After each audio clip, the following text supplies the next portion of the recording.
បាទសូមលេដល់គ្នាថ្ងៃនេះគឺខ្ញុំបានឈ្មោះឡើងជាពិធីករក្នុងកម្មវិធីអត់ន័យ season 4ថ្ងៃហ្នឹងដែរយើងមានបេក្ខជនម្នាក់ឈ្មោះធានគុណនេះហួរគាត់ចង់មកហាយបានពិសោធន៍របស់គាត់ជួបរឿងទៅគ្រូខ្លាំងរហូតដល់គាត់ភ័យឈឺអស់6ខែមករៀនបាត់រហូតបាត់ហើយដល់បាទដល់ហើយជួបជាមួយនឹងជួបនឹង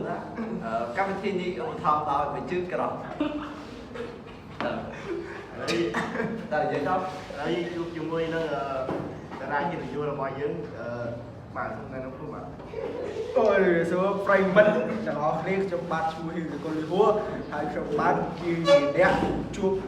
ការកាត់ហេតុនេះដោយព្រឺព្រួយរឿងកន្លងមកដែលខ្ញុំបានធ្លាក់ខ្លួនឈឺរយៈពេលអស់6ខែនេះខ្ញុំ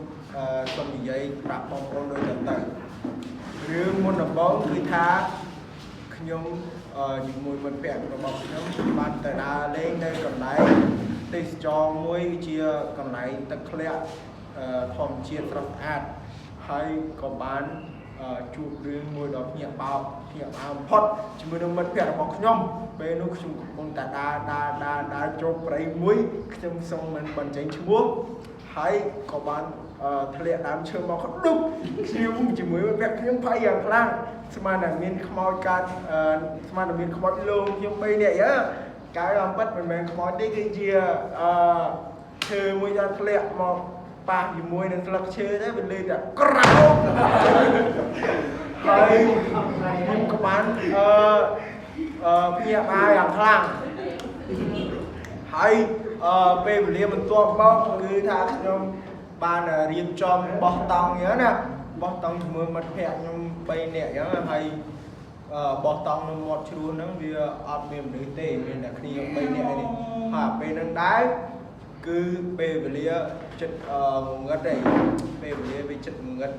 ព្រះអាទិត្យវាលិចអញ្ចឹងណាមកប្រហែលជាម៉ោង7ពេលនោះខ្ញុំទូរស័ព្ទម្នាក់គឺថា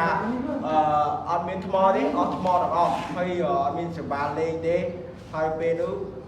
គឺអត់បានលេងទាំងអស់ក៏អង្គុយនិយាយគ្នាហើយពេលនោះខ្ញុំក៏បានធ្វើម្ហូបដ៏ឆ្ងាញ់របស់ខ្ញុំគឺជាមីកញ្ចប់ពីហើយដាក់បាយជាមួយនឹងបាយខ្លោចយើងដាក់ចូលជាមួយមីហើយពេលនោះឆ្ងាញ់មែនតើហើយបន្ទាប់មកអង្គុយនិយាយគ្នាក៏មានលឺសំឡេងមួយព្រឺព្រួយមែនតើហើយគឺថាត្រឹកឈើបានបាសជាមួយមេឈើសាជាថ្មីបន្ទាប់មកយប់បន្តិចទៀតរឿងដ៏ព្រឺព្រួយរបស់ខ្ញុំគឺថាមាននារីម្នាក់យ៉ាងណានារីម្នាក់គាត់បានពាក់អាវសហើយគាត់អត់មានក្បាលទេឃើញតែស្មៅហើយស្មៅហ្នឹងខ្ញុំគ្នា3នាក់ខ្ញុំមាន7នាក់មួយខ្ញុំក៏បានបញ្ចាំងទៅហើយក៏អត់ឃើញក្បាលទេហើយពេលនោះគ្នាកំពុងស្លន់ស្លោមែនទេក៏បានអត់ដឹងធ្វើអីទេក៏បានបើកតង់យ៉ាងណាបើកតង់ហើយខ្ញុំចង់តង់អីទៅខ្ញុំសង្ងំខ្ញុំហើយដល់ឡើងតង់នោះក៏បានគឺខ្ញុំអៀនចេញមើលដល់ពេលទៅ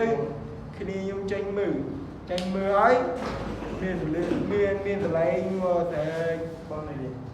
ខ្ញុំទូតចាហើយក៏បានលងជាមួយគ្នាខ្ញុំតែ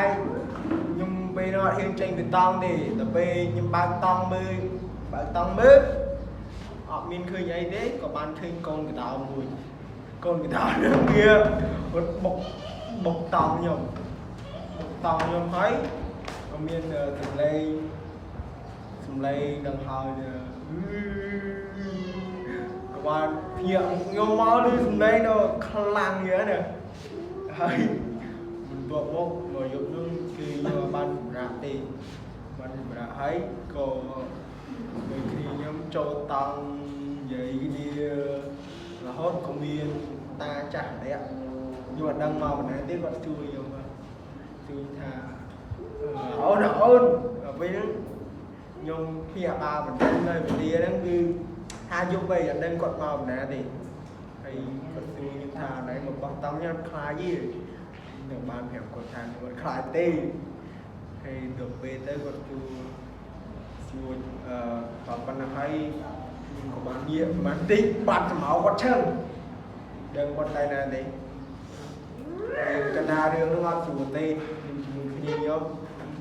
បាននិយាយគ្នាអញ្ចឹងថាអត់ស្រួលទេតែហ៊ានចេញទេបើតាពេលវេលានេះគឺជាពេលវេលាយប់ហើយដឹងតែទៅណាទេមានតែនៅកន្លែងនេះទេ Không cắt nữa. Bảo hay cho bài đó là bây giờ là tàn. Bây giờ là tàn. Tôi có vậy. បើពេលហ្នឹងគាត់មកឆាយត្រង់ហ្នឹងនិយាយបានពីម៉ាត់ Lúc bảo hiên chơi bị tông mà bây giờ là chạy mày. ចេញទៅហើយ Hả? សំឡេងអត់ទេមានសំឡេងគាត់ Hay cho mình đây là bắt quất cho ba lư làm lấy này. ពេលហ្នឹងខ្ញុំបានចេញពីតហើយ Anh mấy hai hiên chơi nó chơi bị tông. គាត់បានមកហើយយើងបានចោលហើយបានតហើយបានស្លាប់គាត់ Cho lương to ưu tiên mà diệt vậy. នឹងមកបានសួរតែពីបានហើយគាត់បានបាត់ខ្លួនឆឹងតែម្ដងរូបគាត់ឃើញទេហើយគាត់ថាវាអត់ចូលទេគឺហើយបានមកប្រហែលជា11ចឹង12ម្ដងអាត្រៀតក៏បានលើសម្លេងដល់ព្រួយវាក្តៀងណាហើយនឹងវាសម្លេងដូចមានតែគេមក ai chúng ta có ai quyết cho chi mà មុនលឹកឈឺហើយដូចសម្លេងធ្លាក់ដល់គឺលើតោក្រោទៅពេលហ្នឹងខ្ញុំគិតថាជួនដល់ទីហើយខ្ញុំក៏ដេកតខ្ញុំក៏ចូលដេកក្នុងតង់តហើយដល់ពេលហើយវាកាន់តែដេកខ្លាំងទៅបានចេញមកគឺឃើញតាចាស់ម្នាក់ទៀតឃើញគាត់សាច់3ឬ2ណាគាត់បានសួរហើយសួរមកនេះចែខ្លាចទីថាអត់ខ្លាចទេហើយតែមិនមកបាត់ចឹងគាត់និយាយថាតើអ្នកនៅតំបន់ហ្នឹងតើនៅផ្ទះហ្នឹងណាហើយគាត់ថាអត់អីទេយ៉ាងไรបោះតង់សម្រាប់តទៅហើយពេលហ្នឹងគាត់បានបាត់ខ្លួនតែថ្មីដល់ទៀត